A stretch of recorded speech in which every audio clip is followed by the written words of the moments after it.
NEET PYQ की इस series में आज का हमारा क्वेश्चन है न्यूक्लियर फिजिक्स से। क्वेश्चन में हमें गिवन है न्यूक्लियर डेंसिटी की वैल्यू, साथ में गिवन है न्यूक्लियस का मास। हमसे यहाँ पे कैलकुलेट करवा रहा है न्यूक्लियस का mass number A. For your comfort exam में कुछ कांस्टेंट जैसे आर नोट और 4 पाई इनकी वैल्यू भी ऑलरेडी हमें गिवन थी। तो देखते हैं इन क्वेश्चंस को सॉल्व किस तरह से करना है।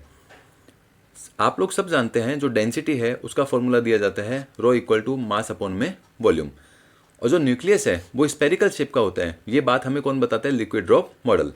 स्पेयर के केस में जो वॉल्यूम है वो दिया जाता है 4/3 पाई r³, और न्यूक्लियस के लिए जो न्यूक्लियस की रेडियस है वो हमारे पास में जो एम्पेरिकल फॉर्मूला निकल के आता है वो है r equal to r0 a⁻⁴ यहाँ से r³ की वैल्यू कैलकुलेट करके r³ की वैल्यू को हम फाइनली किस में पुट करेंगे? वॉल्यूम के एक्सप्रेशन में।